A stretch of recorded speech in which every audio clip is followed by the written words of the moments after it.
What's going on, guys? Ethan here, and today I got a really cool episode. We're episode 3 of our concert stories, and the local band I'm going to talk about from a show is Declare Your Victory, and I have the Declare Your Victory 4-song EP that's going to be playing. That there's probably honestly not very many of those left in existence at this point, but it's really cool. Declare Your Victory was one of my favorite local bands back in the day, 2009, 2010, 2011. And I feel like listening to this now, people would be a lot more into this music. It was a different style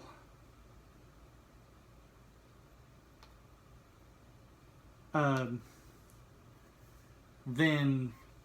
kind of people were doing back then. Metalcore was getting like really big, but they were doing like this deathcore stuff, and just really, really good songs. And so the story is, I remember them and another band. It was just two bands that played, and I don't remember. Maybe it was once Kings of Roses. I only ever saw them play 2 or 3 times, but they played at this church, and I could have swore it was Victory Baptist Church in Madisonville. Maybe I'm wrong. I probably need to ask Cody. Me and Cody went to this one too. But he would probably know for sure. I remember where it was, but anyway, and it was just a really good time. And I was trying to think, what can I say for these local shows to where it's not the same thing every time. But this one, I remember, this was like one of the first times I ever actually got into moshing. And their music's pretty heavy. And let's start it now.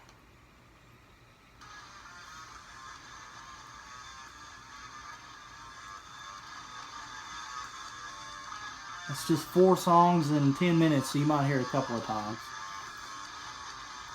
But music was really heavy and moshing. Like, people were doing it. There wasn't a huge crowd there. It was just the 2 bands playing. So I was like, heck, why not? I'm gonna jump in here and do this. It was fun. And I just remember Cody telling me this story about he was hardcore dancing and moshing with people, and he'd got knocked down, and so he just did this like rowboat thing and like kept. I don't know. It was really funny. Made me laugh quite a bit. But Declare Victory were really cool guys. There were some of those we used to go hang out with at the Huddle House. And I knew quite a bit of the guys a decent bit back then. Derek, Mikey, Matt, and Rudy. And apparently Rudy's not called Rudy anymore. Apparently he's just called Dolph. Was talking to somebody and figured that out. But really cool guys. Rudy was really, really good at drums. And that was when I first started getting into drums. And so I remember actually listening to this on my iPod that I had and trying to just play the drums with it. And I remember specifically that, and I'm watching him play other times. He would play without shoes, and he would wear he had like orange socks he was wearing.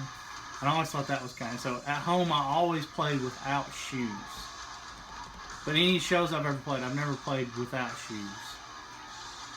But that was where I first saw that. But it was really cool. They really heavy. Just put on a really good show because of stuff like that. But with just the 2 bands, that's about all I really have to say for the local show. Like I said, I need to figure out if that was the church or not. But I'm pretty sure that was where I was at. And I think actually that was the night they played. We all went and hung out at the Huddle House. And Cody was trying to talk Derek into paying for him, and he was going to get a DYV tattoo on the inside of his lip. And he was wanting to do it so bad. But on both ends it didn't end up working out. And it was like, well, I don't want to really just pay for somebody to go get a tattoo, even if it's of our band. But it was just a funny conversation sitting there in the whole house, like, because Cody was dead set on doing this if he could get them to pay for it. And so that would be a nice story, I guess, of the tattoo that he would have, but nobody would really see unless he showed him. But that, I'm pretty positive that was the same night too we went over there. But yeah, I'm super glad I found this. Actually, just moved. Me and a friend live here in Maryville now, and in the process of clearing stuff out, I found this CD, and it's really good. For the production, the mixing, mastering, whatever that people, Ethan Hall does all that in our band. Whatever they did with this back then compared to what some of the other local bands were doing was really good. Because I remember Derek going around and just selling these to people. He had a stack, and I bought this for $5. And super glad I still have it. I love listening to it. So if any of those guys from that band watch this and want an old copy of it back, feel free to hit me up and I can burn you one. Or if anybody else wants one, I can burn you one. But that's about it for the local band. So we'll jump into... I mentioned it in the end of episode 2. The touring bands that I saw, it was Carnifex, Unearth, All That Remains, and As I Lay Dying at the Valerium still back then in Knoxville, September 2010. Let me see where I'm at time-wise. Alright. And so, me and TJ went. We'd invited a bunch of other people, our cousin Daniel and Cody. Nobody else could really go. And, so we get there and had never heard anything from Carnifex. Didn't know anything about Carnifex at all. I like the other 3 bands a lot, but... And well, me and TJ are both Patriot fans. So the Patriots were playing, I think it was the Dolphins. And so we kind of just stood back, like where the bar is. They used to have a TV right there when it was the Valerium, and we kind of just watched this Patriots game when Carnifex was playing. And we watched Carnifex too, but they were brutal. Carnifex, that was the first band I saw that was just brutal on stage. And people were super into it, moshing a ton, circle pitting, and I remember before one song, the guy from Carnifex asked, he said he wanted to see a circle pit that devoured the whole audience and consumed the souls of the innocent, I believe was the exact thing. And there was a dude who came out of there after that who had a pinky that was like pointed this way, like he had broke it. Some dude had come out, I think he got hit, and he was like, it was brutal. People were really into it, and that's probably, a good thing me and TJ stood in the back, because we would have got destroyed, to say the least. We would have got destroyed. So our plan was to kind of work our way up towards the front as the night went on. I liked Unearth a lot, but I didn't care to be up and fighting everybody early on. And so Unearth played, and we had kind of came in a little bit. And I remember after Unearth had played, the drummer had cracked his China cymbal. There was a huge crack in it, and they just were worse as they played the whole night. And so when they finished, he just took the cymbal off and literally went out into the crowd and handed it to somebody. And I had been playing drums at that time, and I thought, if that guy would have handed me a China cymbal, that would have been so cool. I don't even think I had a China cymbal on my kit at the time. I probably just had the hi-hat and the crash and the ride that I played for a long time. But I just thought that was cool. But I could also, at the same time, I couldn't imagine being a guy who was up front in the crowd and you had to hang on to a China cymbal the whole rest of the show. I don't know, maybe the security guards let him set it down in front of the rail there. I'd hope so. I wouldn't exactly want it. Although it would be one of the coolest things, I wouldn't want to hold a China cymbal the whole time, the rest of the way. But yeah, to sum up the night before going in, it was guitar riffs galore. If you've ever listened to those bands, just guitar riffs. And it was so cool just because that was compared to, No Sleeper does, Greeley States doesn't really. And, the Numbers Prado is not super, super riffy, although they do some really cool stuff. Miss May I is, but just seeing 4 bands that played guitar riffs like crazy was, it was the first time I'd ever seen that, and it blew me away that night. But I liked All That Remains a lot back then. I think they had just kind of started to go a little bit more mainstream with their music. And, I think the song Hold On had just come out. And so, but they were really good. The drummer's insane. Both people on guitar, insane. Just, you know, I remember playing Six on Guitar Hero, and I actually got to hear that song live, and that was just a cool thing. But, so they were cool, and they kind of got a little bit more mainstream as it went on, but they still played a lot of those older songs that just ripped and were heavy and fast, and well, they'd finished up, and so it's like, alright, time for As I Lay Dying, time for, you know, why everybody was here pretty much. And there was some kind of technical difficulty, and it took 45 minutes for them to get it fixed.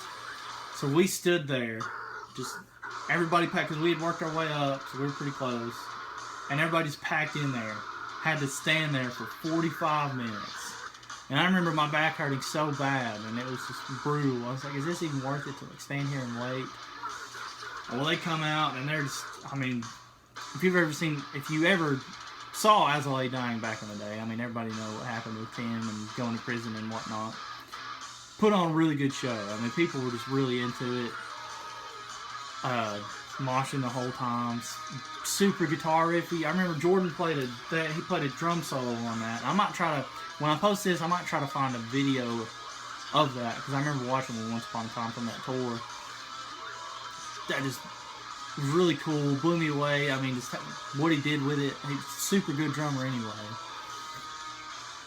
And I was like, yeah, that 45-minute wait, as much as it sucked to just stand there and be hot and miserable around everybody else, it was awesome. So they come back out for their encore. Of course, they played Separation, Nothing Left. Everybody saw that coming. So they finished those up. And they're like, you know what? Since you guys were so cool for standing around for that 45 minutes, we're going to give you another song specifically so you can do a Wall of Death. And so at this time, this had happened before that Everybody Loves a Hero CD release show. So I had never done a Wall of Death. And I've seen them, but was kind of not too afraid to really do anything. And so me and TJ are like, dude, we got to do this. We're here. We had to wait through that miserable crap. We got to do this. And so we didn't want to be on the front row. We didn't want to be the first people who were getting hit, the first initial action. It was like, man, let's hit the second row. Second row seems to be where it's cool. And so I'm standing behind this guy who's like 6'4". 6'4". He probably weighs 240 pounds. And just a big dude. I mean, he was jacked. And I've been 5'10" for the longest time. I weighed 145 pounds. So this dude could bench press me in half if he needed to. And so I thought, alright, I'm going to let this guy take the initial impact. And then I'm going to come in. And of course, after a while, everybody just moshes stuff anyway. And so we take off running. I don't even remember what song they played. But anyway. And that dude hits somebody. And I just take and shove that dude as hard as I can. Which probably wasn't very hard anyway. But it seemed like I just obliterated this guy who was much, much bigger than me. Just shove the crap out of him. And so we're all moshing, having a good time after that. And we pretty much did this for like the whole first 45 seconds of the song. And it comes back around, and I just get obliterated. Somebody hits me so hard. And I turn and look, and it was that guy, the 6'4" jack dude, probably getting some revenge on me, which I deserved it. But it was just so funny to me. It was like, oh, dude, that hurt a lot. And it was like, hey, it was that guy that I had just did that to. So it was fun. Got home super late that night. And because of that 45 minutes. But so much fun. I hate all that happened with As I Lay Dying. I won't get into any of that. I know a ton of people, and I only got to see him. That was the only time I got to see him, because at the other time later on, Mayhem Fest, I didn't get to see him because I had to wait like an hour in line to get some food. But yeah, if you can go see a show where people are just going to shred guitars the whole time, and people are going to be good enough to play drum solos and it's such a different kind of show when people are just shredding guitars. But that'll be it for episode 3. The next show I saw will be episode 4. And I'll think of another local show, a different band to try to feature. And the next live bands that I saw was actually the AP Tour 2010, November. It was November 10th, actually. And just a hint into the story, me and TJ got there late, so we only got to see Polar Bear Club, August Burns Red, and Bring Me the Horizon. So I'll see you guys in for that next one. Thanks for checking out my videos. If you haven't, check out the other 2 videos. I've got a long series of this planned out, trying to stay in chronological order of all the bands that I've went and seen the best that I can. And yeah, if you want to subscribe so you can see when the videos get posted, so you don't have to go over to my Facebook or whatever to see it. But thanks again. I'll see you guys next time.